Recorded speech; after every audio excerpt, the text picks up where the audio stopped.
नहीं, ऐसे तो भगवान वही राधा रानी वही भगवान है, तो भगवान कहाँ नजदीक दिखाई दे रहे हैं।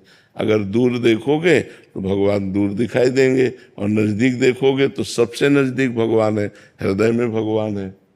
बहिरंतश्च भूतानाम अचरम चरमेव च सूक्ष्मात् तद विज्ञेयम दूरस्थम चांदिके च तत्। वो बाहर भी है भीतर भी है, समस्त चराचर भूतों के रूप में विराजमान है।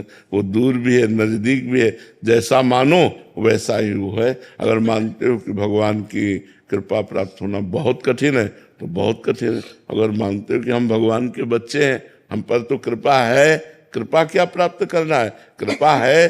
कृपा ना होती तो मनुष्य जन्म न मिलता, कृपा ना होती तो वृंदावन न आते, कृपा ना होती तो साधु समागम न मिलता। हमारे ऊपर तो कृपा है, और हृदय नाच पड़े और खूब नाम जप करे तो कृपा में डूब गया। अगर निगेटिव सोचो, अरे वो तो बहुत दुर्लभ है, तो भोग सुलभ है, भोगों में लग जाओ। हमें पॉजिटिव चिंतन बढ़ाना है, निगेटिव चिंतन नहीं। अरे भगवान की कृपा, भगवान की कृपा तो है बच्चा, बिना कृपा के बैठे हो क्या यहाँ। अब मोहि भा भरोसा हनुमंता, बिनु हरि कृपा मिले नहीं संता। तो जो संत समागम में बैठे हो, भगवान की कृपा है तभी तो बैठे हो। गुरुदेव, आजकल के माहौल में अपने कर्तव्यों का निर्वहन करते हुए क्या मोक्ष की प्राप्ति संभव है? क्योंकि हाँ, हाँ, उसका उपाय है धर्मयुक्त कर्म होना चाहिए, और कर्म भगवान को समर्पण करना चाहिए, और निरंतर नाम जप का अभ्यास करना चाहिए। कर्म समर्पण और नामाभ्यास से वो भगवत प्राप्त हो जाएगा। गुरुदेव, मैं सुप्रीम कोर्ट में एडवोकेट हूँ, तो हमें दोनों पक्षों को देखना पड़ता है। अब देखो, ऐसी बात तुमने कही है कि इसमें हम संशय पैदा करते हैं, क्योंकि आप लोग जानते हैं कि हम जिसका साथ दे रहे हैं दोषी है। आपको पता, वो बताएगा, ना बताएगा तो रुपया बताएगा, जहां से ज्यादा रुपया मिलेगा तो रुपया बताएगा ना। अब अगर दोषी को आप बचाते हैं और अर्थ लेते हैं तो मोक्ष कैसे हो सकता है। संशय इसीलिए हमने प्रकट किया, इसीलिए पहले कहा धर्मयुक्त कर्म। अगर पता है दोषी है तो हम तुम्हारा केस ही नहीं लेंगे। जैसे कानून के मुताबिक अगर कोई अपराधी भी है, इवन जैसे आतंकवादी भी हमारे यहाँ आए, उनको भी हम बचाव के लिए वकील देते हैं, तो वो वहां कर्तव्य आता है उसका कि अगर उसको दिया गया है कि उसका बचाव करना है। जो देखो, सरकारी बचाव पक्ष देना और धन से बचाव पक्ष देना, इनमें दो में भेद हो जाता है। यदि आप सरकारी वकील हो और सरकारी वकील के अनुसार आपको बचाव पक्ष दिया गया है, तो फिर आपका कर्तव्य बनता है कि आपको जितनी वकालत है वो पूरी लगाकर उसको बचाने की कोशिश। लेकिन अर्थ के विषय में तो हम सावधान हो सकते हैं कि एक आदमी गलत का आचरण करके आपको 50 लाख देता है और एक 5 लाख भी नहीं दे सकता है। हमारे वकालत की सार्थकता होगी कि हम एक निर्दोष आदमी को बचा सके। कुछ होते हैं जिनका पेशा होता है, जिनका कार्य ही होता है मुजरिम कोटि का, ऐसे लोगों का साथ नहीं देना चाहिए और धर्म से चलना चाहिए, तो भगवान कृपा करेंगे। नहीं तो बहुत मतलब धर्म का सूक्ष्म स्वरूप है, अपराध बनने में देर नहीं लगती ना। अच्छा, ये वकालत ऐसा खेल है कि इस खेल में मतलब समझ पाना बड़ा कठिन होता है। कोई अपने को वकील से दोषी नहीं कहता कि मैं दोषी हूं। अब वो क्या करे, अब वो उसका पक्ष अगर लेगा और कहीं निर्दोष को, तो धर्म बड़ा सूक्ष्म विषय है, फिर वो अपने को घातक हो जाएगा। वो रुपया, वो संग, वो वकालत, वो अपनी मानसिकता को, अपने परिवार को दुख देने वाली बन जाएगी। तो हम ये प्रार्थना करेंगे जहाँ तक हो सके तो बचने की कोशिश करें ऐसे धन से, ऐसे लोगों के पक्ष से जो हमारी बुद्धि को विकृत कर दे, जो हमें आगे चलकर अशांति प्रदान करें। हम धर्मयुक्त कोशिश करें। है तो बड़ा मतलब विचित्र इसमें कि हम किससे पूछे कि तुम सही हो कि गलत हो। हर आदमी अपने को सही ही साबित करता है, तभी वो वकील को अपने पक्ष में ले पाएगा। कोई बताता नहीं करते। हाँ, तो इसलिए भगवान का आश्रय लो, भगवान से प्रार्थना करो कि आपको सही मार्ग दिखाते चलें। अनुराग सिंह जी, प्रयागराज से। राधे राधे प्रभु जी। राधे राधे महाराज जी। महाराज जी, मेरा प्रश्न है कि जब हम किसी नए कार्य को शुरू करते हैं, जैसे कोई भी नया कार्य, पढ़ना हो, नाम जपना हो या अन्य कोई, तो शुरुआत में बहुत उत्साह और उमंग जोश रहता है, हम ये कर लेंगे कि और सफलता पा लेंगे, परंतु समय के साथ धीरे धीरे उसमें शिथिलता आने लग जाती है। उमंग, उत्साह धीरे धीरे बढ़ने के बजाय कम क्यों होने लग जाता है? हमारे पूर्व के जो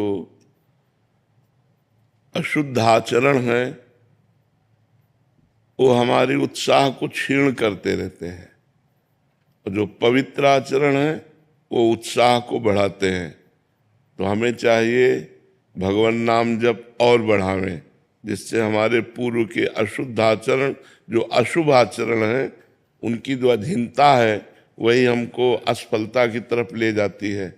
तो ये असफल करने वाले अशुभ आचरणों की जो हम अधीनता स्वीकार किए हुए हैं, इससे जब तक मुक्त नहीं होंगे तब तक हमें सहज आनंद की प्राप्ति नहीं होगी, उत्साह हमारा प्रतिक्षण वर्धमान नहीं रहेगा। तो हमें खूब नाम जप करना चाहिए। आधा घंटा नाम कीर्तन का अभ्यास करो, बैठकर भगवान के मंदिर में या एकांत में नाम कीर्तन करो। नाम कीर्तन से पाप बहुत जल्दी नष्ट होते हैं। नाम संकीर्तनम यस्य सर्वपाप प्रणाशनम, सब प्रकार के अशुभों का नाश नाम संकीर्तन से हो जाता है। और कुछ स्तोत्रों का पाठ करो, जैसे गजेंद्र मोक्ष स्तोत्र है, राम रक्षा स्तोत्र है। इन स्तोत्रों के पाठ से हमारे अशुभों का नाश होता है। तो ले लो, गीता पृष्ठ से मिल जाते हैं, छोटे छोटे बहुत से स्तोत्र हैं और बड़े महिमाशाली हैं। नारायण कवच है, इनके पाठ करने से बहुत जल्दी लाभ प्राप्त होता है। और थोड़ा संयम से रहो, ब्रह्मचर्य से रहो, पवित्र आचरण करो, तो अभी उत्साह आ जाए। उत्साह जो नष्ट हो जाता है वो अशुभ आचरणों से होता है, और शुभ आचरणों से उत्साह बढ़ता है। प्रतिक्षण हमारा अगर उत्साह बढ़ने लगे भगवान के नाम में, तो भगवत प्राप्ति हो जाए। सांसारिक कार्यों की तो बात जाने दो। भाव हमारा अपवित्र हो चुका है, इसीलिए निगेटिव विचार हमें निरुत्साहित कर देते हैं। किसी भी मार्ग में हम चलें वो हमें, और कार्य सफलता उत्साह से होती है। उत्साह संपन्न मदीर्घ सूत्रम क्रिया विधिज्ञम व्यसने सुशक्तम सूरम कृतज्ञम दृढ़ सौहृदंच लक्ष्मी स्वयं याति निवास है। तो उसके घर में स्वयं लक्ष्मी आ जाती है जो उत्साह संपन्न, हर कार्य के लिए उत्साह संपन्न हो। मदीर्घ सूत्रम, कल करना है तो आज अभी इसी क्षण करना है। क्रिया विधिज्ञम, क्रिया के विधान को जानने वाला हो। जो उत्साह संपन्न मदीर्घ सूत्रम क्रिया विधिज्ञम व्यसने स्वशक्तम, अपने व्यापार में, अपने कार्य में, अपने अनुष्ठान में आसक्त चित्त वाला होना चाहिए। व्यसने स्वशक्तम, अगर हमारा उत्साह ही क्षीण हो गया तो फिर हम कार्य कैसे आगे बढ़ा पाएंगे। सूरम, बलवान होना चाहिए। कृतज्ञम, उपकार करने वाले का कृतज्ञ होना चाहिए। दृढ़ सौहृदंच, सबसे हृदय से प्यार करना चाहिए, छल कपट नहीं करना चाहिए। तो कहते हैं लक्ष्मी मैया स्वयं उसके घर में पहुंच जाती है, अर्थात वो श्री संपन्न हो जाता है।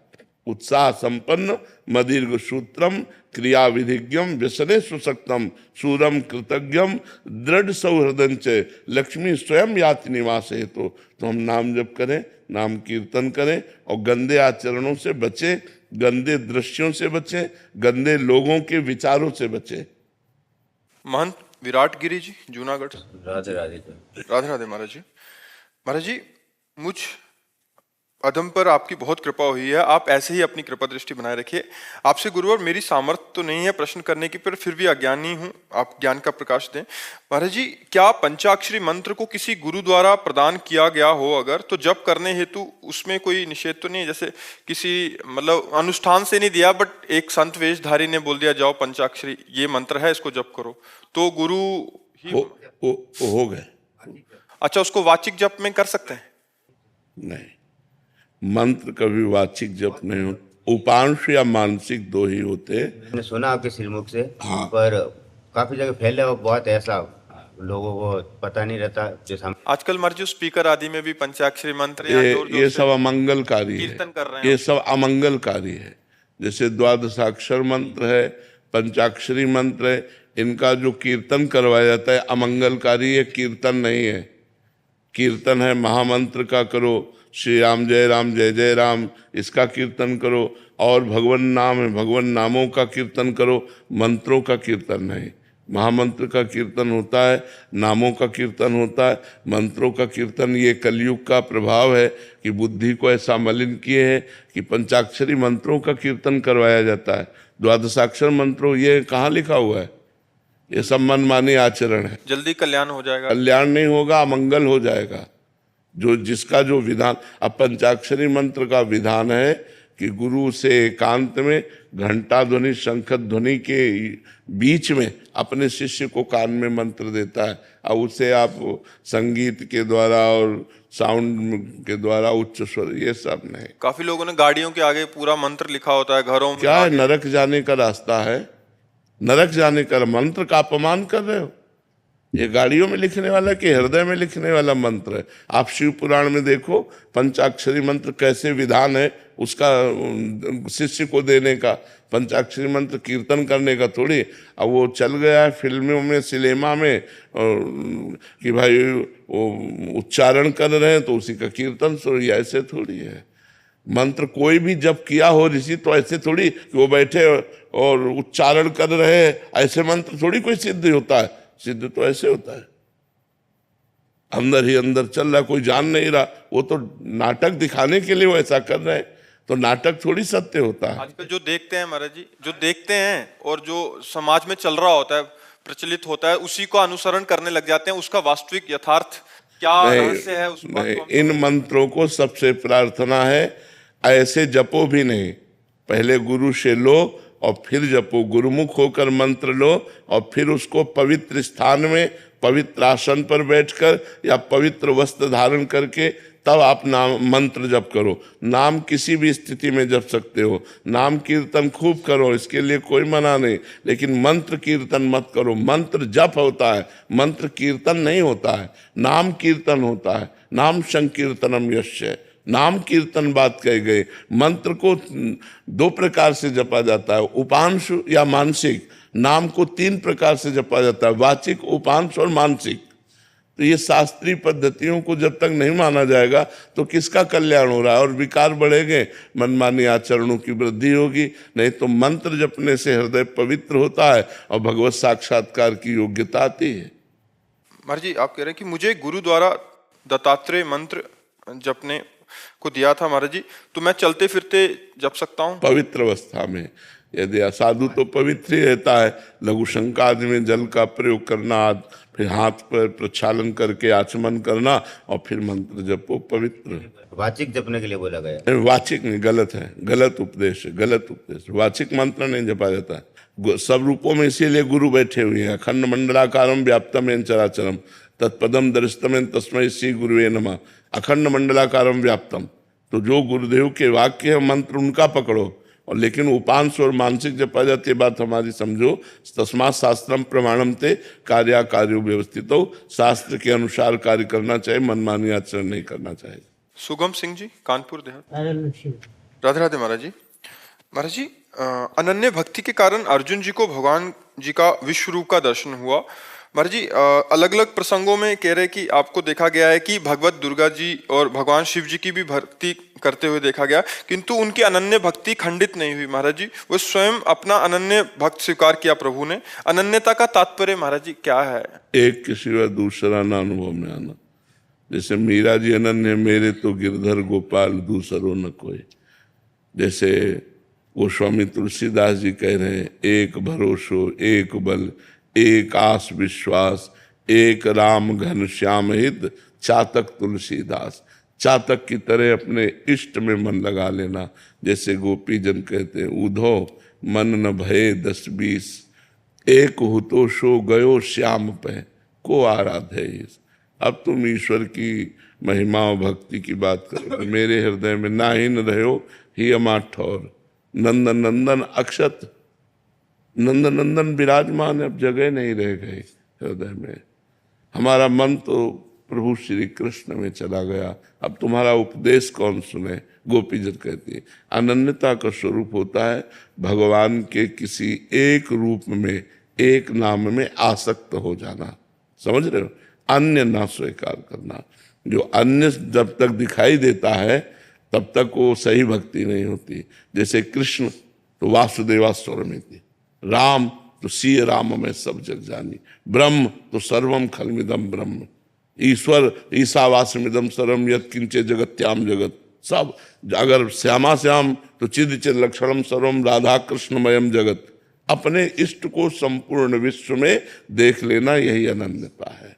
अपने इष्ट में अनन्य रहना, अन्य भावना ना आना। ज्योति जी। राधे राधे महाराज जी। महाराज जी, मैं एक गृहिणी हूँ और कर्मचारी के तौर पर डाक विभाग में कार्यरत हूँ। मेरा अधिकतर समय घर और ऑफिस के काम में ही निकल जाता है। आपके सत्संग के माध्यम से ज्ञात हुआ कि किया हुआ जो भी कर्म है उसको प्रभु को समर्पित कर दो, ये भी एक प्रकार की पूजा में आता है। कृपया मार्गदर्शन कीजिए कि क्या ये कर्म योग है या भक्ति योग, या यदि भक्ति योग है तो मैं महादेव के सबसे प्रिय भक्त नंदी जी की तरह निष्काम भक्ति के मार्ग पर कैसे चलूं। देखो, कर्मयोग जब हम निष्काम भाव से दूसरों के सुख के लिए कर्म करते हैं उसे कर्मयोग कहा जाता है। निष्काम भाव से, मन से, वचन से, कर्म से दूसरों को सुख प्रदान करना, और वो भी कर्म का अहंकार ना होना, ये निष्काम कर्मयोग के अंतर्गत। और जब हम भगवान नाम जप करते हुए भगवान की प्रसन्नता के लिए कर्म करते हैं और वो कर्म करके भगवान को समर्पित कर देते हैं तो वो भक्ति योग हो जाता है। और जब हम जिस भगवान के नाम रूप को स्वीकार करते हैं उसी भगवान में तन्मय होने के लिए नाम जप करते हैं, उनकी लीला कथा सुनते हैं और उनका जो भी कर्म है वो उनका ही आराधन मानकर करते हैं तो हमारी अनन्य भक्ति पुष्ट हो जाती है। जैसे आप भगवान शिव के लिए कहा तो आप नाम जप करो, जो कर्म करो वो भगवान शंकर को अर्पित कर दो, शिवार्पणमस्तु, और उनसे प्रार्थना करो कि आपके चरणों की अनन्य भक्ति हमें प्राप्त हो जाएगी। संगीता सिंह जी, दिल्ली से। राधे राधे महाराज जी। महाराज जी, मैं कई हॉस्पिटल की संचालिका हूँ। सामाजिक सेवा के माध्यम से समाज में सकारात्मक परिवर्तन लाने के लिए आपके क्या विचार हैं? हमारे विचार पहले सकारात्मक होने चाहिए। जो हम सकारात्मक विचार वाले हैं तो हम सकारात्मक विचार ही फैला सकते हैं।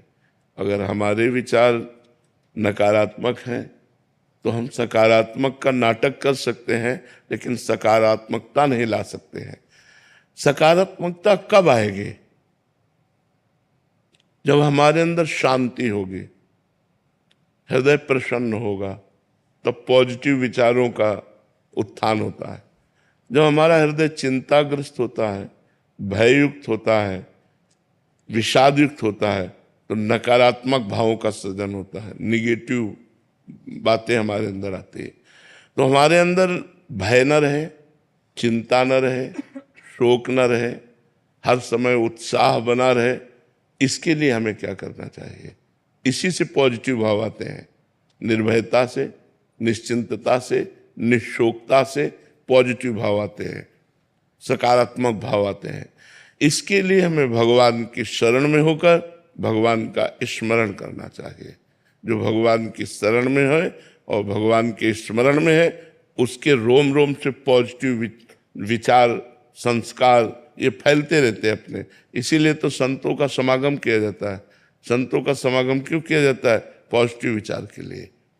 हम जितना उनके नज़दीक जाते हैं हमारे अंदर के निगेटिव विचार, निगेटिव क्रियाएं ये सब नष्ट हो जाती है, नकारात्मक सोच नष्ट हो जाती है। और जहाँ नकारात्मक सोच नष्ट हुई हमारा हृदय आनंद से भर जाता है। और जब हम आनंद से भर जाएंगे तो हम जितनों को चाहेंगे उतना आनंद फैला सकते हैं। जब हमारे अंदर आनंद होगा तो सबको आनंद होगा। जब हमारे अंदर आनंद नहीं होगा तो हम आनंद की बात करेंगे लेकिन आनंद नहीं फैलेगा। इसलिए हमें चाहिए भगवान की शरण होकर भगवान का नाम जप करें और जो उससे भी व्यवहार करें, जैसे मरीज है या कोई भी, उसमें भगवान की भावना करें कि इस रूप में मेरे भगवान है, तो हमारा पॉजिटिव विचार फैलने लगेगा। हमारे अंदर जो आनंद है वो फैलने लगेगा, हमारी बात से मरीज को सुख मिलने लगेगा, हमारी बात मात्र से लोगों को आनंद मिलने लगेगा। तो इसलिए हमें चाहिए भगवान की शरण होकर खूब भगवान की स्मरण करते हुए कार्य करना। डॉक्टर राहुल सारस्वत जी। राधे राधे महाराज जी। महाराज जी, आप कह रहे हैं कि आप इमरजेंसी मेडिसिन के विशेषज्ञ डॉक्टर हैं। महाराज जी, ये कह रहे हैं कि मेरे पास अधिकांश रोगी गंभीर अवस्था में ही आते हैं। मेरे अथक प्रयासों के बावजूद भी अधिकांश रोगियों की मृत्यु हो जाती है, जिससे मैं बहुत असहज महसूस करता हूँ और कुछ समय के लिए परेशान हो जाता हूँ। ऐसी स्थिति में को निपट परेशान होने की जरूरत नहीं, क्योंकि जन्म मृत्यु ये आपके हाथ में नहीं है। क्यों? डॉक्टर एक प्रयास कर सकता है लेकिन बचा नहीं सकता। वो मृत्यु का स्वामी नहीं है। जब मृत्यु चाहेगी तो उसको भी खा जाएगी। तो जो समय पूरा हो गया, मरीज आया आपके पास, आप अथक प्रयास कर लीजिए, वो नहीं बचेगा। तो इस विधान को आप समझ लेना। सुनो भरत भावी प्रबल, विलख कहो मुनिनाथ, हानि लाभ जीवन मरण जस अपजस विधि हाथ। ये विधि के हाथ में, आपके हाथ में नहीं। डॉक्टर हाथ नहीं लिखा, विधि हाथ। जन्म मरण विधि हाथ। तो आप प्रयास कीजिए, आपके प्रयास में कमी नहीं होनी चाहिए, प्रमाद नहीं होना चाहिए, बचाने का 100% उपाय होना चाहिए। अब इसके बाद नहीं बचता तो फिर भगवान की तरफ देखकर प्रणाम करो कि हमारा प्रयास, लेकिन इसको जाना ही था, अब हम क्या कर सकते हैं। जो लोग नहीं जानते हो डॉक्टर को दोष देने लगते हैं कि डॉक्टर ने ऐसा।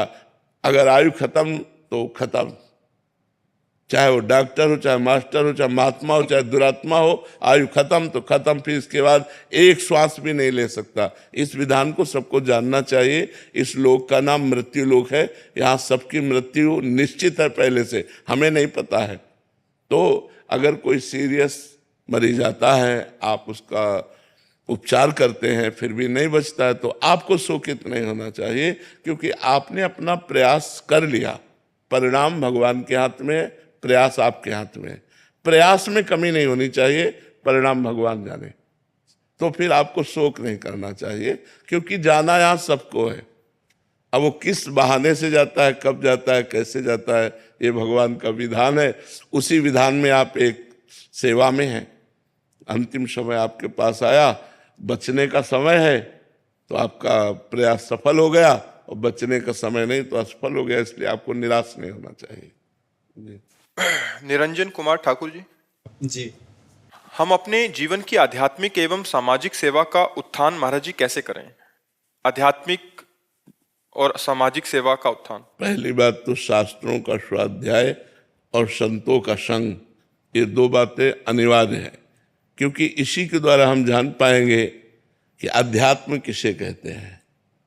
इसी के द्वारा हम जान पाएंगे कि धर्म किसे कहते हैं। तस्मात् शास्त्रम प्रमाणम ते कार्य अकार्यो व्यवस्थितो। कार्य क्या है, अकार्य क्या है, धर्म क्या है, अधर्म क्या है। क्योंकि सामाजिक कार्य करते हुए यदि हम अधर्म से युक्त हो जाए तो हमें नरक की प्राप्ति होगी, और सामाजिक कार्य करते हुए अगर हम धर्म से युक्त हो जाए तो हमें भगवान की कृपा प्राप्त होगी। तो कार्य वो जो आप कर रहे हैं वो धर्मयुक्त है या अधर्मयुक्त। कार्य आपको जो करना है वो धर्मयुक्त है या अधर्मयुक्त, इसकी बात दो ही जगह पता चलती है, संतवाणी से या शास्त्रवाणी से। तो शास्त्र का स्वाध्याय और महापुरुषों का संग। वेदो नित्यम अधीयताम संगा सत्सु विधीयताम। महापुरुषों का संग, संगा सत्सु, जो सत्पुरुष हैं उनका संग और शास्त्रों का स्वाध्याय कीजिए। ये हुआ आपको जानकारी कि हमें समाज का हित कैसे करना है और अध्यात्म किसे कहते हैं। इन दो बातों की जानकारी भरपूर शास्त्र और संत समागम से प्राप्त होगी। अब मुझे अध्यात्मवान कैसे बनना है और मुझे धर्म का पालन कैसे करना है, इसके लिए स्वयं भजन करना होगा। भजन के द्वारा अध्यात्म बल एकत्रित कीजिए, भजन के द्वारा बुद्धि को पवित्र कीजिए, संत समागम और शास्त्र स्वाध्याय के द्वारा ज्ञान अर्जन कीजिए, और फिर समाज सेवा और स्वयं की सेवा। स्वयं की सेवा है भगवत प्राप्ति, और समाज सेवा धर्म पूर्वक व्यवहार करना, सबको सुख प्रदान करना, उससे मंगल हो जाएगा। दीनदयाल शर्मा जी करनाल से। श्री हरिवंश गुरुदेव। महाराज जी, इस शरीर के पिताजी पंडित जी हैं। लोग बहुत प्रकार का दान भी करते हैं, धन का दान, अन्न का, कच्चा पक्का, सभी प्रकार का दान। महाराज जी, भजन का जो भी प्रयास बन पाता है आपकी कृपा से, वो तो सब खर्च ही हो जाता होगा। मन बहुत व्यतीत। बहुत तो इसे बच्चा बहुत खतरनाक खेल है। अब ब्राह्मण लोग तो करते ही हैं ब्राह्मणत्व का। ब्राह्मण का कार्य है अध्ययन करना, अध्यापन, यज्ञ करना, यज्ञ कराना, दान लेना, दान देना, ये सत्कर्म ब्राह्मण के हैं। पर ये जो पुरोहित कर्म है, इसमें अगर असावधानी की जाए तो ये पतन का कारण भी बन जाता है, क्योंकि ग्रहों, नक्षत्रों, सबका दान पुण्य होता है और हमने अनुष्ठान पूरा नहीं किया, सांगोपांग, जजमान तो जानता नहीं, तो अपराध ही हमें लगेगा। तो बहुत ऐसा होता है कि पंडित जी जल्दी निपटाओ, तो जल्दी निपटावे में जब जजमाने कह रहा है तो नहीं, आप दूसरे पंडित से करा लीजिए, मैं नहीं करूँगा। जो सांगोपांग शास्त्रीय अनुष्ठान है वही करूँगा और उसके अनुसार जो आप भेंट दे देंगे वो ले लूँगा। अगर अनुष्ठान में आप, तो मैं नहीं करूँगा। ऐसा कौन बोलता है? बोले अभी निपटाया, मंत्र भी पूरा नहीं हुआ, चावल चढ़ाओ, जल छिड़को, ऐसे। तो वो जो अर्थ आएगा वो कहीं ना कहीं हमारे लिए मतलब बुद्धि में फर्क डाल देगा। तो जो पांडित्य कर्म में धन आता है, इससे लोभ प्रवृत्ति और बढ़ती है। यदि हम उसका दशांश दान करें, जैसे 100 रुपया हमें किसी ने दान किया और 10 रुपया एक गोलक में डाल दिए, फिर 100 रुपया है तो 10 रुपया डाल, और जब वो 100 रुपया हुए तो किसी गौशाला में दे दिया, तो बात बन सकती है। ऐसा करना चाहिए, पर प्राय ऐसा नहीं करते। तो हमें लगता है अगर उपरोहित कर्म करे तो सांगोपांग अनुष्ठान करे और जो दक्षिणा मिले उसका दशांश भगवत कार्यों में खर्चा करे। खुद भगवान का उत्सव करे, संत समागम करे, संतों को भोजन पावे, गौ सेवा करे, ऐसे धर्मार्थ कार्य करने चाहिए, तो नाम जप में उन्नति होगी। नहीं तो फिर वो बुद्धि धीरे धीरे लोभ ग्रसित हो जाती है। ऋषि मुनि सब अनुष्ठान कराते रहे हैं और ये ब्रह्म ऋषियों का कार्य है करवाना, पर वो अनुष्ठान में चूक कर देते हैं कि जो अनुष्ठान जितना जैसे होना चाहिए सांगोपांग नहीं हुआ, हमने दक्षिणा ले ली, तो वो दक्षिणा हमारी बुद्धि को दूषित कर देगी। इसलिए बहुत संभल के। जैसे कच्चा अन्न भी आता है और धनराशि भी आती है, तो धनराशि तो चलो आपने बताया ही है, उसमें से हम कच्चा अन्न भी आता है, पक्का। हाँ, तो रोटी बनाओ, 5 रोटी निकालो, 1-2 रोटी छत में तोड़ के डाल दो कौवा के लिए, 1-2 रोटी गाय को खवा दो, 1-2 रोटी कुत्ते को खवा दो, हो गया। जैसे हम उसका विभाग करते, 5 रोटी बनाओ, जहाँ 50 रोटी बनती 5 रोटी निकाल लिया, 1 पक्षियों को डाल दिया, 1 कुत्ते को डाल दिया, 2 गाय को पवा दिए, और कभी कोई संत महात्मा अतिथि आ गए उनको पवा दिए, ऐसे कर दिए। करना चाहिए, उसका हिस्सा बांटना चाहिए, आए हुए दान का हिस्सा बांटना चाहिए। कांति किशोर शर्मा जी आगरा से। राधे राधे महाराज जी। महाराज जी, आपकी कृपा से पता लगा भक्ति और भक्ति मार्ग का। महाराज जी, आपको सुना और नाम जप की महिमा सुनी और जाना कि नाम जप ही सब कुछ है, और लड़खड़ाते हुए इस मार्ग पर चलना शुरू कर दिया महाराज जी। पर आपकी जब तबीयत बिगड़ती है तो ऐसा लगता है कि अब फिर सब कुछ खत्म हो जाएगा, हमारा भजन भाव यहाँ सब। अरे नाम तो अविनाशी है, शरीर हमारा विनाशी है, ये तो विनाश को प्राप्त होगा आज नहीं तो कल। अगर नाम आप जप रहे हो तो आपका मंगल हो जाएगा, और नाम जप कर रहे हो तो जहाँ हम पहुँचेंगे वहाँ तुम पहुँच जाओगे। तो सही माने में दोस्ती तो तब हुई जहाँ हम पहुँचे वहीं पहुँचो। तो अब आगे पीछे जाना ये तो अलग बात है, लेकिन जाना वहीं। आपको उत्साह बढ़ाना है कि जब तक हैं तब तक हैं, नहीं तो इन्होंने जो नाम दिया है उसी नाम की डोरी से हम वहीं पहुँच जाएंगे जहाँ पहुँचाएंगे। तो अपने को घबराना नहीं है। हम ना रहेंगे तो शरीर के ना रहने से क्या हमारी सत्ता ही खत्म हो जाएगी क्या? हम कोई विनाशी थोड़ी हैं, हमारा स्वरूप अविनाशी है। आप देखो, अभी हर समय हमारे पास नहीं रहते हो, लेकिन आप हमारी बात मानते हो, तो आपके दिमाग में हम रहते हैं कि नहीं रहते? विचार करके देखो। तो ऐसे यदि हमारी बात मानोगे तो शरीर ना रहने पर भी हम आपके साथ रहेंगे। आपको अनुभव होगा कि हमारे साथ है, हमारे विचार में है, हमारे हृदय में है। मैं अनुभव करता हूँ कि वो मेरे पास है, ऐसा अनुभव होगा। तो सबसे ज्यादा नजदीकी वही होता है संतों का जो उनकी आज्ञा का पालन करता है। और संत जब तक उद्धार नहीं कर देते तब तक वो उसके दिमाग से नहीं जाते। अगर सच्ची श्रद्धा से हम संत को स्वीकार कर लें तो एक संत का बाहरी स्वरूप है जो पांच भौतिक है, एक है चिदानंद। तो चिदानंद स्वरूप से हमारे हृदय में आकर बैठ जाते हैं और हमारा कल्याण कर देते हैं। तो उस बात पर विचार करो कि इनका एक स्वरूप है चिदानंद, वो हमें कभी नहीं छोड़ेगा, और एक स्वरूप है जो पांच भौतिक, ये छूट जाएगा आज नहीं तो कल। हाँ, प्रगट में तो देखो ये तो सबको होती है, जो भी प्रीति करते हैं उन सबको होती है। तो अब इस वेदना को विचार के द्वारा हमें सहना होगा, क्योंकि इसका नाम मृत्यु लोक है। यहाँ भगवान भी अवतार लेते हैं तो लीला संवरण करते हैं। हम लोग तो भगवान के अंश हैं, जब आए हैं तो जाएंगे। चाहे राजा रंक फकीर, चाहे राजा हो, चाहे भिखारी हो, चाहे संत हो, सबको जाना पड़ेगा। जो आए हैं सो जाएंगे, क्या राजा रंक फकीर। हाँ, क्या करके जा रहे हैं? एक सिंहासन चढ़ ही रहे और एक बांधे जात जंजीर। अगर कर्म बिगड़ गए तो यम पास में बांध करके नरक ले जाया जाएगा, और कर्म सही हो गए तो भगवान की प्राप्ति हो जाएगी। इसलिए हमको एक एक कदम संभाल के रखना है, पाप कर्म न बनने पावे, भगवान की आराधना बने। यही संत समागम का परम लाभ है। शरीर तो जाएगा और इसके जाने का वियोग होता। मिलत एक दुख दारुण देही और बिछुरत एक प्राण हरि लेही। ऐसे प्रेमी जन होते हैं जिनके वियोग संभावना मात्र से प्राण जलने लगते हैं कि कैसे रहूँगा, कैसे जीऊँगा। तो ये बात तो प्रेम में होती है, और इसी प्रेम का फल मिलेगा कि उनका चिदानंद स्वरूप हमारे साथ रहेगा और हमारा कल्याण कर देगा। जैसे उड़िया बाबा को अंतर्ध्यान हुए बहुत समय हो गया, लेकिन हमने कभी उनको अपने से दूर नहीं देखा। उनकी वाणी हमारे पास रही, तो बचपन से हमने उड़िया बाबा को अपना अध्यात्म मार्ग का पथ प्रदर्शक माना। जीवन के गाइड वही हैं। तो हमको कभी ऐसा महसूस नहीं हुआ कि बाबा नहीं है, क्योंकि बाबा की वाणी हमको हमारे समीप दिखाई दी। तो जब हम चलेंगे उस मार्ग में, तो जिसके बताए मार्ग पर चल रहे हैं वो हमारे दिमाग में बैठा रहेगा, वो हमसे दूर नहीं होगा। और सच्ची नज़दीकी यही है। शरीर की नज़दीकी तो ज़्यादा दिन टिकेगी नहीं, ये तो किसी भी कारण से कभी भी नष्ट हो सकता है। इसलिए इसकी चिंता तो ज़्यादा करे ना। पर होता है, ये हम समझा रहे हैं आपको, पर होता है। ये सब प्रेमियों को होता है। जो भी लाखों प्रेमी ऐसे होते हैं जिनके हृदय में ऐसा भाव होता है, पर वो सहना पड़ता है।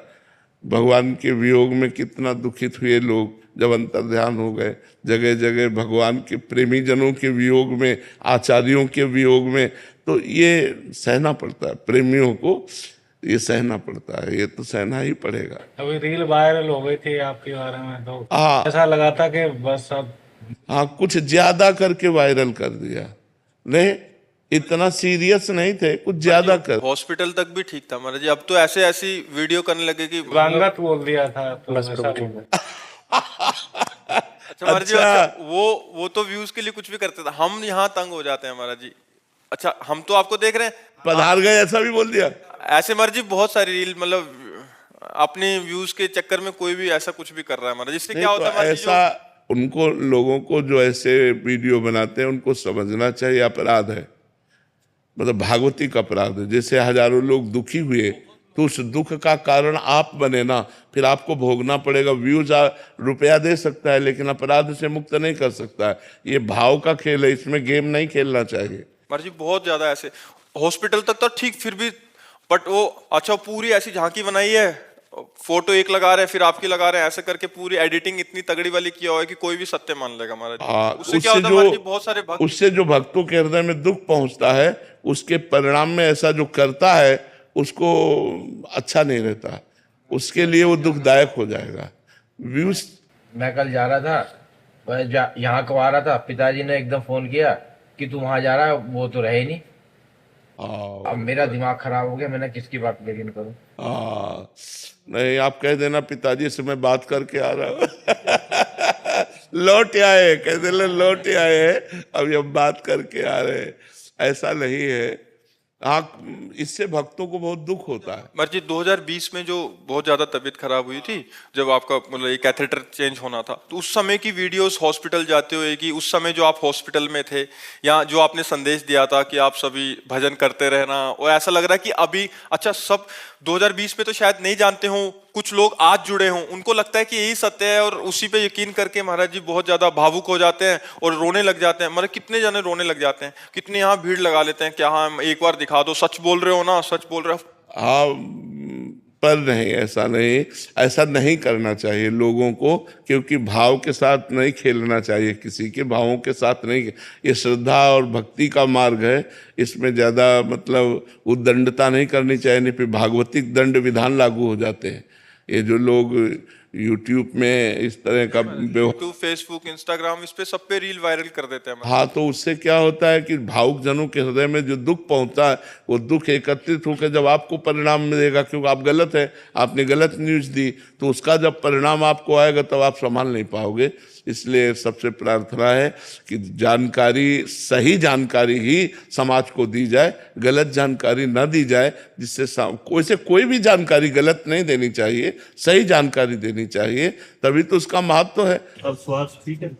किडनी अब कोई सही थोड़ी होना है, तो ये ऐसे चलता रहेगा, कोई सीरियस मैटर नहीं, प्रभु के लिए कोई दुर्गम बात नहीं है, ऐसे ही चलता रहेगा।